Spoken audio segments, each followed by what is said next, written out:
दोस्तों, आपके अपने YouTube चैनल स्टडी विद राज में आपका स्वागत है।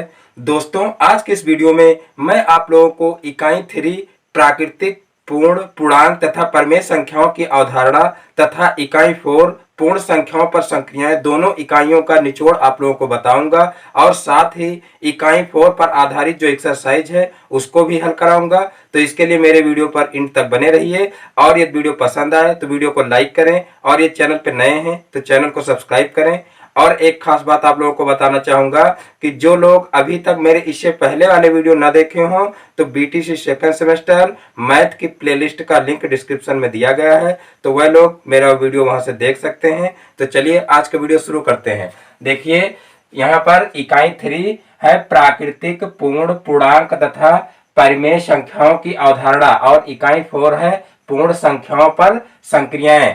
तो यहाँ पर सबसे पहले हम बात करते हैं प्राकृतिक संख्या किसे कहते हैं। तो इससे पहले हम आप लोगों को बता दें कि संख्या किसे कहते हैं और संख्यांक किसे कहते हैं। तो देखिए, कितनी वस्तुएं हैं का बोध जिससे होता है उन्हें क्या कहते हैं? संख्याएं कहते हैं। कितनी वस्तुएं हैं का बोध जिससे होता है उन्हें संख्याएं कहते हैं।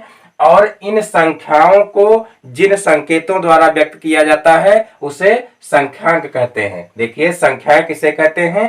कितनी वस्तुएं हैं का बोध जिससे होता है उन्हें संख्याएं कहते हैं। और इन संख्याओं को जिन संकेतों द्वारा व्यक्त किया जाता है उन्हें संख्यांक कहते हैं। उसके बाद अब बात करते हैं प्राकृतिक संख्या किसे कहते हैं।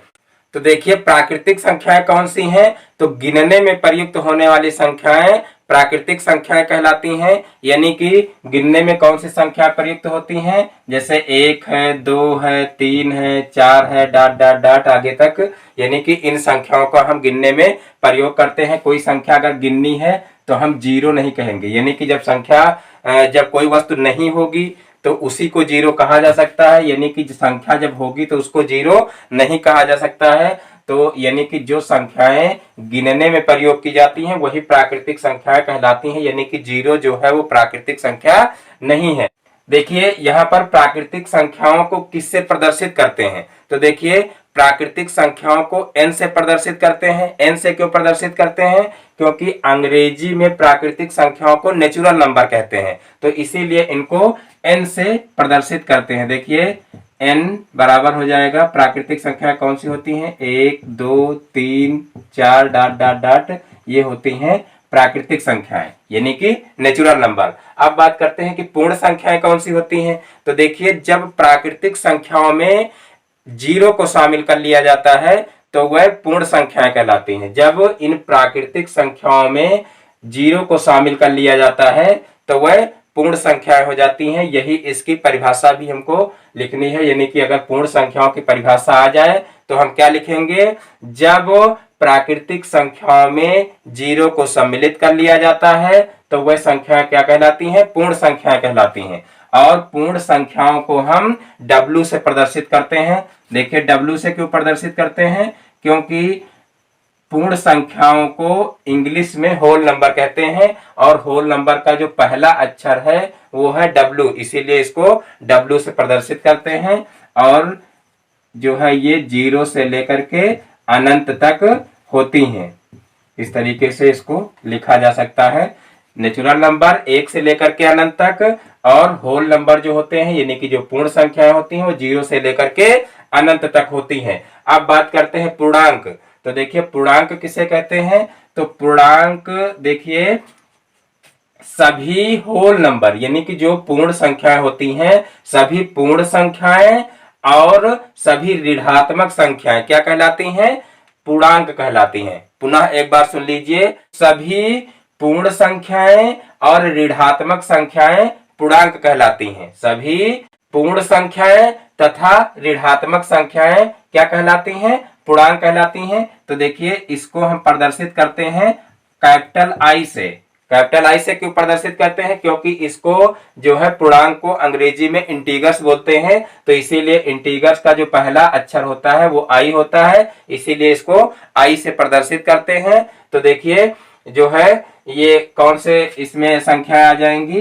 तो देखिए, -3 जैसे है, सॉरी यहाँ पर जो है अनंत तक दर्शाएंगे, तो यहाँ पर हो जाएगा पहले आगे डॉट डॉट डॉट कर देंगे, उसके बाद फिर -3, -2 और -1 और फिर 0 और फिर 1 2 3 फिर डॉट डॉट डॉट, यानी कि ये जो है ये संख्या प्लस की रहेंगी। देखिए प्लस वाली संख्याओं में प्लस लगाना अनिवार्य नहीं, लेकिन माइनस वाली संख्याओं में माइनस लगाना अनिवार्य है, क्योंकि प्लस वाली संख्याओं में प्लस ना लगाएं तब भी वो प्लस की मान ली जाती है, लेकिन माइनस वाली संख्याओं में माइनस लगाना अनिवार्य रहता है। तो ये हो जाएंगे इंटीगर्स। एक बार इंटीगर्स को पुनः समझ लीजिए।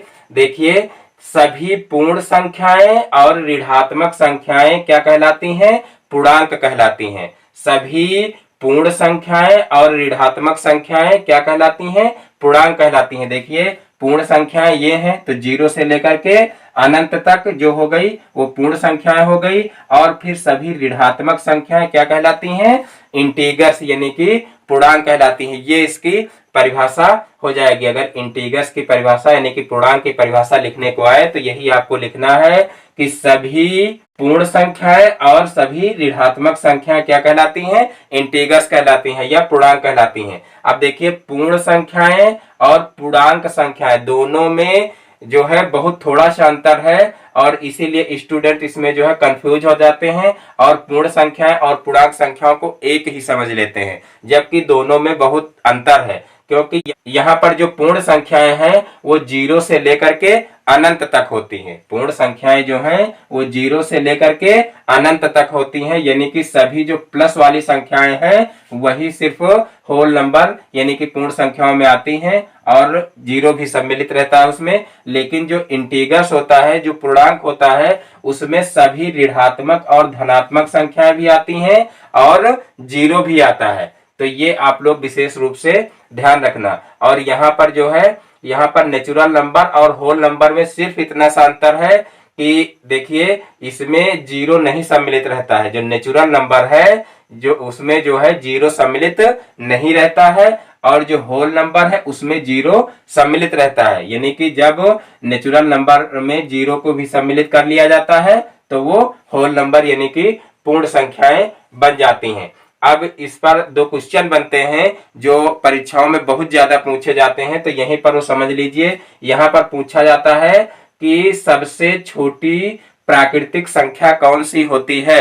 तो आपका उत्तर रहेगा सबसे छोटी प्राकृतिक संख्या 1 होती है। सबसे छोटी प्राकृतिक संख्या 1 होती है। देखिए 1 आप उत्तर तभी दे पाओगे जब आपको दोनों में डिफरेंस पता होगा। यानी कि इसीलिए यहां से यही 2 क्वेश्चन, अधिकतर यही 2 क्वेश्चन पूछे जाते हैं कि सबसे छोटी पूर्ण संख्या क्या है, और या तो पूछा जाता है कि सबसे छोटी प्राकृतिक संख्या क्या है। तो जब आपको दोनों परिभाषाएं स्पष्ट रूप से पता होंगी तभी इस क्वेश्चन का आंसर आप कर पाएंगे। तो यहाँ पर देखिए नेचुरल नंबर 1 से शुरू होता है, यानी कि प्राकृतिक संख्या 1 से शुरू होती हैं, तो सबसे छोटा नेचुरल नंबर क्या हो जाएगा? 1 हो जाएगा।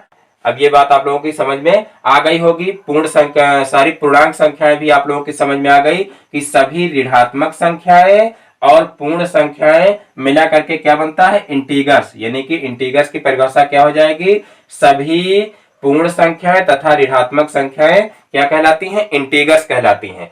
तो देखिए अब बात करते हैं कि परिमेय संख्याएं कौन सी होती हैं। तो देखिए परिमेय संख्याएं यानी कि रेशनल नंबर। तो देखिए परिमेय संख्याएं वह होती हैं जिनको P/Q के रूप में लिखा जा सके, जहां पर Q is not equal to 0 होना चाहिए। यानी कि यहाँ Q बराबर 0 नहीं होना चाहिए, यानी कि किसी भी संख्या के हर में यानी कि नीचे जो है 0 नहीं होना चाहिए। तो यहाँ पर हम कह सकते हैं कि सभी इंटीगर्स यानी कि जो सभी पूर्णांक हैं वो क्या है? वो रेशनल नंबर यानी कि परिमेय संख्याएं हैं, क्योंकि इनके सभी में बटे में 1 को लिखा जा सकता है। तो ऐसी संख्याएं जिनको P/Q के रूप में लिखा जा सके वह क्या कहलाती हैं? परिमेय संख्याएं यानी कि रेशनल नंबर कहलाती हैं। या दूसरे शब्दों में भी कह सकते हैं कि सभी इंटीगर्स यानी कि सभी पूर्णांक को क्या कहते हैं? सभी पूर्णांक को रेशनल नंबर यानी कि परिमेय संख्याएं कहते हैं, क्योंकि इनके सभी के बटे में 1 लिखा जा सकता है।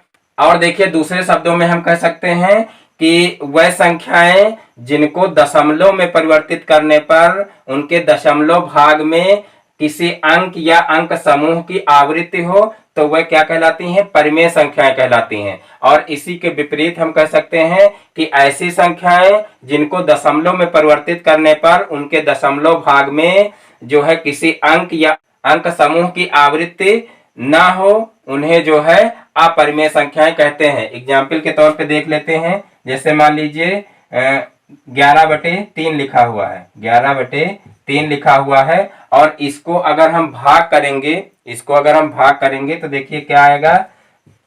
देखिए 3 त्रिका 9, और उसके बाद यहाँ पर शेष आया कितना? 2, और यहाँ पर फिर देखिए यहाँ पर पॉइंट लगाएंगे, यहाँ 0 बढ़ाएंगे, फिर कितना आएगा? 6 त्रिक 18, तो यहाँ पर 18 आ जाएगा। फिर यहाँ पर 2 उतारेंगे, फिर यहाँ पर 20 आएगा, फिर यहाँ पर जो है 3 छंग 18 हो जाएगा, और फिर यहाँ पर 2 आएगा, फिर यहाँ पर 0 बढ़ाएंगे, और फिर 3 छंग 18 आएगा। इस प्रकार से हम चाहे जहां तक करते चले जाएं, यही 6 6 6 बार बार आता चला जाएगा। तो इस प्रकार से हम कह सकते हैं कि जो दशमलव भाग है, दशमलव भाग में जब अंक बार बार आए, यानी कि अंकों की बार बार आवृत्ति हो, तब वहां पर समझ लीजिए कि वो क्या होगा? वो होगा रेशनल नंबर, यानी कि परिमेय संख्या। और यही जब रिपीट ना हो, देखिए यहां पर इस तरह की एक कंडीशन भी बनेगी, और यहीं पर मान लीजिए हम इसका आंसर नहीं बता रहे हैं, यहीं पर अगर मान लीजिए कोई दूसरी संख्या होती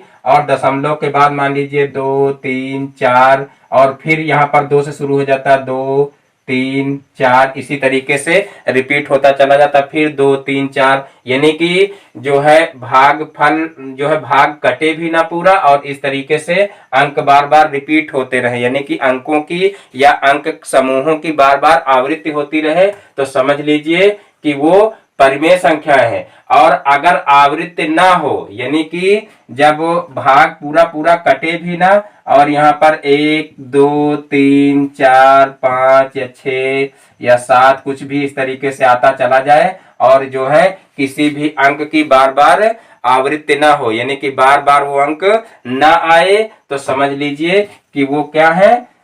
जो है अपरिमेय संख्याएं हैं। तो इस प्रकार से आप लोग परिमेय और अपरिमेय संख्याएं भी समझ गए होंगे, यानी कि यहाँ पर 2 कंडीशन हम आप लोगों को बता दिए हैं, क्योंकि यहाँ पर P/Q में स्टूडेंट ज्यादातर कंफ्यूज रहते हैं कि P/Q में बटे में 1 भी लिख दिया जाता है, तो 1 तो सभी संख्याओं के नीचे लिखा जा सकता है, तो हम किसको जो है परिमेय संख्या माने और किसको अपरिमेय संख्या माने। तो आपको एक कंडीशन और बता दिए हैं कि अगर कोई भी संख्या दी हुई हो और उनको हम दशमलव में परिवर्तित करेंगे, तो दशमलव में परिवर्तित करने पर जो है अगर किसी भी अंक या अंक समूह की जो है बार बार आवृत्ति हो, तो समझ लीजिए कि परिमेय संख्या है, और अगर आवृत्ति ना हो तो समझ लीजिए कि अपरिमेय संख्या है। तो इस प्रकार से परिमेय और अपरिमेय भी आप लोग समझ गए होंगे। देखिए इसमें जो है जैसे ये भी है कि वर्गमूल या घनमूल, किसी भी संख्या का वर्गमूल या घनमूल एक पूर्ण संख्या आए तो समझ लीजिए कि वो परिमेय संख्या है, और जो है पूर्ण संख्या ना आए तो समझ लीजिए कि जो है परिमेय संख्या नहीं है। जैसे अंडर रूट 3 क्या है? अपरिमेय संख्या है। वहीं पर अगर अंडर रूट 4 कर दिया जाए तो क्या होगा? ये एक परिमेय संख्या है, क्योंकि इसका जो है रूट निकालेंगे, यानी कि इसका वर्गमूल निकालेंगे तो 2 आएगा, तो इसलिए ये क्या हो जाएगी? ये एक जो है परिमेय संख्या हो जाएगी। वहीं पर अगर बात करें पाई की, तो पाई भी जो है क्या है? ये एक अपरिमेय संख्या है। अंडर रूट 16 क्या है? ये एक परिमेय संख्या है, क्योंकि इसका भी वर्गमूल निकल आएगा। अंडर रूट 7 क्या है? ये एक अपरिमेय संख्या है। और 27 मान लीजिए, ले लीजिए यहाँ पर 27, और इसका अगर घनमूल दिया हो तो इस प्रकार से हम इसको भी क्या कहेंगे? इसको भी कहेंगे ये एक परिमेय संख्या है। ये क्या है?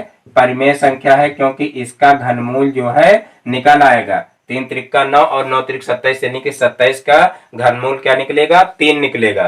तो इस प्रकार से देखिए किसी भी संख्या का जो है वर्गमूल और घनमूल यदि कोई पूर्ण संख्या आ रही है तो समझ लीजिए कि वो क्या होगी? वो एक परिमेय संख्या होगी। तो इस प्रकार से आप लोग natural number, whole number, integers और रेशनल नंबर ये आप लोग समझ गए होंगे। अब बात करते हैं, देखिए पूर्ण संख्याओं पर संक्रियाएं। तो देखिए पूर्ण संख्याओं पर संक्रियाएं पर आधारित जितने भी कॉन्सेप्ट थे वो मैंने इससे पहले वाले वीडियो में बता दिया है। तो जो लोग मेरा वो वीडियो ना देखे हो तो नीचे डिस्क्रिप्शन में जो है बीटीसी सेकंड सेमेस्टर मैथ की प्लेलिस्ट का लिंक दिया हुआ है, तो वहां से आप लोग मेरे वो वीडियो भी देख सकते हैं। और अब इस पर आधारित एक्सरसाइज जो है वो हम हल करवाएंगे। देखिए एक्सरसाइज का पहला सवाल है, संख्या किसे कहते हैं। तो संख्या किसे कहते हैं हम आप लोगों को पहले ही बता चुके हैं कि कितनी वस्तुएं हैं का बोध जिससे होता है उन्हें क्या कहते हैं, संख्या कहते हैं। कितनी वस्तुएं हैं का बोध जिससे होता है उन्हें क्या कहते हैं, संख्या कहते हैं। और इन संख्याओं को जिन संकेतों द्वारा व्यक्त किया जाता है उसे संख्यांक कहते हैं। तो ये हो जाएगी संख्यांक की परिभाषा। पुनः एक बार देख लेते हैं, कितनी वस्तुएं हैं का बोध जिससे होता है उन्हें संख्याएं कहते हैं, और इन संख्याओं को जिन संकेतों द्वारा व्यक्त किया जाता है उन्हें जो है संख्यांक कहते हैं। अब देखिए दूसरा क्वेश्चन क्या है, प्राकृतिक संख्याओं से क्या समझते हैं। ये भी हम आप लोगों को पहले ही बता चुके हैं कि जिन संख्याओं का हम गिनने में प्रयोग करते हैं उन्हें प्राकृतिक संख्याएं कहते हैं, और एक से लेकर के अनंत तक जितनी संख्याएं होती हैं वो सभी प्राकृतिक संख्याएं हैं, और इन्हें n से प्रदर्शित करते हैं। इन्हें n से प्रदर्शित करते हैं क्योंकि जो है नेचुरल नंबर जो होता है वही प्राकृतिक संख्या है, यानी कि प्राकृतिक संख्याओं को जो है इंग्लिश में नेचुरल नंबर कहते हैं, इसलिए इनको n से प्रदर्शित करते हैं, या कह लीजिए कैपिटल N से प्रदर्शित करते हैं। तो जो है ये हो जाएगी आपकी प्राकृतिक संख्याओं की परिभाषा।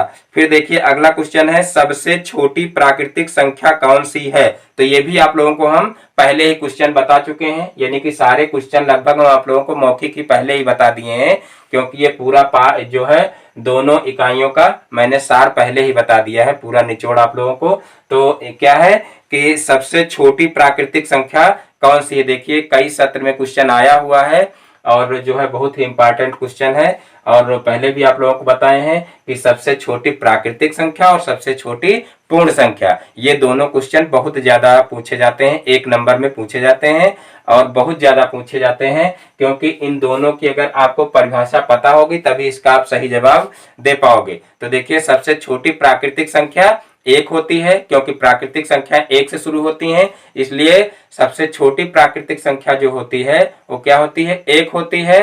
और सबसे छोटी पूर्ण संख्या, सबसे छोटी पूर्ण संख्या क्या होती है, वो होती है 0, क्योंकि पूर्ण संख्याएं 0 से शुरू होती हैं, 0 से अनंत तक।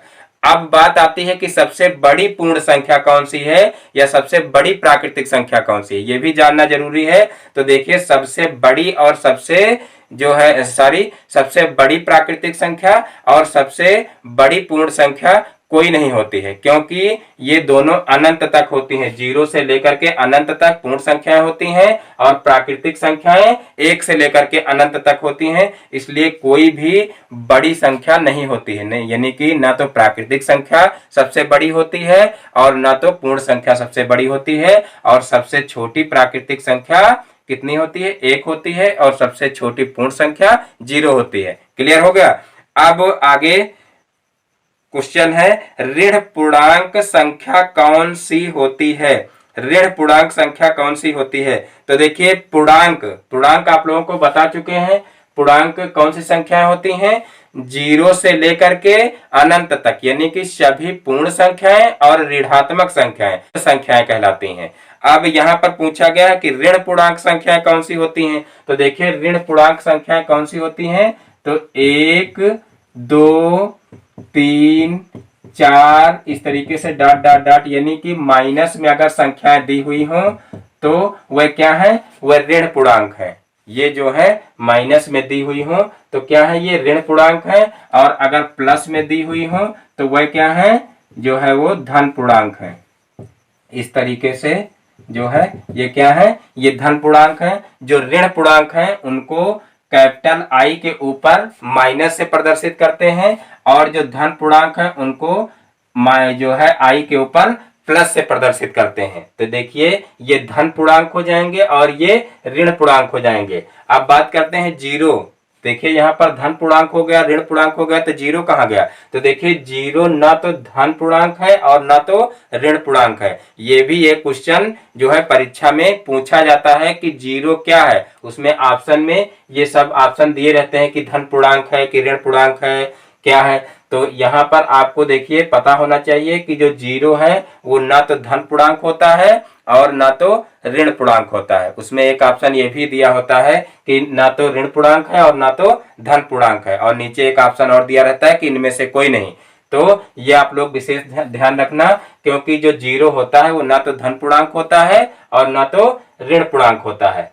तो इस प्रकार से ये क्वेश्चन भी आप लोगों का हल हो गया कि ऋण पूर्णांक संख्या कौन सी होती है। तो आप लोगों को पता हो गया ऋण पूर्णांक संख्या ये होती है -1, -2, -3, -4 डॉट डॉट डॉट, यानी कि ये अनंत तक होती हैं। और इसको जो है आई से -i से प्रदर्शित करते हैं, यानी कि आई के ऊपर माइनस लगा देते हैं। अब धन पूर्णांक देखिए इसमें पूछा नहीं गया, लेकिन हम धन पूर्णांक भी आप लोगों को बता दिए हैं। आई प्लस से इसको प्रदर्शित करते हैं और इस प्रकार से इसको अनंत तक दर्शा देंगे और प्लस की संख्या इसमें शामिल रहेंगी। और देखिए जीरो को ना तो ऋणात्मक में यानी कि ऋण पूर्णांक में शामिल किया जाएगा और ना तो धन पूर्णांक में शामिल किया जाएगा।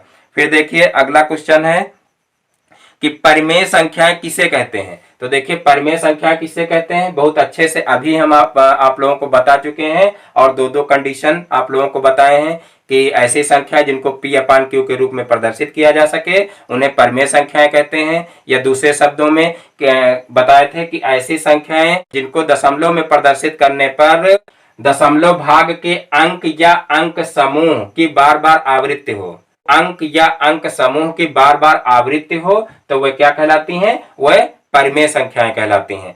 अब देखिए अगला क्वेश्चन है संख्यांक किसे कहते हैं। तो अभी आप लोगों को बता ही चुके हैं कि संख्यांक किसे कहते हैं। देखिए कितनी वस्तुएं हैं का बोध जिससे होता है उन्हें संख्याएं कहते हैं, और इन संख्याओं को जिन अंकों द्वारा प्रदर्शित करते हैं उन्हें क्या कहते हैं? संख्यांक कहते हैं। यानी कि कितनी वस्तुएं हैं, जैसे कोई वस्तुएं आपको गिनने के लिए दिया गया तो आप कहेंगे, मान लीजिए 5 वस्तुएं आपको दी गई तो आप कहेंगे ये वस्तुएं 5 हैं। तो जो 5 आप कहे वो क्या है? वो संख्याएं हैं। लेकिन संख्यांक क्या है? जब आप 5 लिखोगे, यानी कि 5 को देखिए कैसे इस अंक के द्वारा हम प्रदर्शित किए, तो ये क्या है? संख्या अंक है। संख्यांक दो शब्दों से बना है, संख्या प्लस अंक, संख्यांक। तो यानी कि जिन जो है संकेतों द्वारा संख्याओं को प्रदर्शित किया जाता है उन्हें क्या कहते हैं? संख्यांक कहते हैं। तो इस प्रकार से ये भी आप लोगों को क्लियर हो गया होगा। अब देखिए अगला क्वेश्चन है कि संख्या 4459 में वह कौन सी छोटी संख्या घटाई जाए कि अंतर 6 से पूर्ण विभाजित हो जाए। देखिए दिया हुआ है 4459 में वह कौन सी छोटी संख्या घटाई जाए कि योगफल 6 से पूर्ण विभाजित है। सारे योगफल नहीं, अंतर होना चाहिए, इसमें योगफल लिखा हुआ है, तो अंतर 6 से पूर्ण विभाजित हो जाए। तो देखिए सबसे पहले हम क्या करेंगे, इसको 6 से भाग दे देंगे। देखिए सबसे पहले हम क्या करेंगे, इसको 6 से भाग दे देंगे। 6 डिवाइड बाई कितना है? 4 4 और 5 9, यानी कि 4459। इसको हम भाग करेंगे तो यहाँ पर देखिए 6 की टेबल हम पढ़ेंगे और 44 से ज्यादा ना हो तो कितना हो जाएगा, कितनी बार जाएगा? 6 सते 42, 7 बार जाएगा। और यहाँ पर माइनस करेंगे तो 2 आएगा, फिर ऊपर से 5 उतारेंगे। अब देखिए कितनी बार जाएगा? 6 त्रिक 18 और 6 चौक 24, यानी कि 4 बार चला जाएगा। 6 चौक 24। अब यहाँ पर 1 उतारेंगे, अब ऊपर से देखिए 9 उतारेंगे, अब 6 त्रिक 18, यानी कि 3 बार जाएगा। तो यहाँ पर 6 त्रिक 18 हो गया। अब यहाँ पर 1 शेष आया। अब देखिए क्वेश्चन को पुनः एक बार पढ़ते हैं। संख्या 4459 में वह कौन सी छोटी संख्या घटाई जाए कि अंतर 6 से पूर्ण विभाजित हो जाए।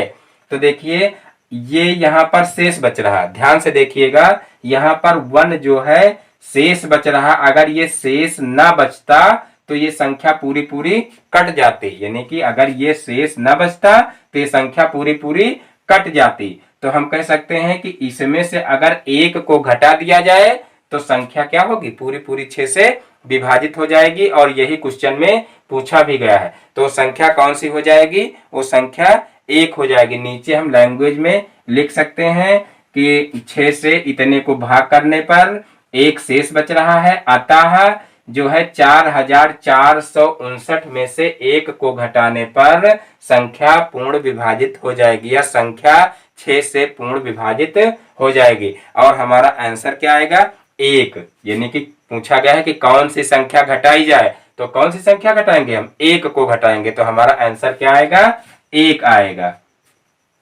फिर देखिए अगला क्वेश्चन देखते हैं।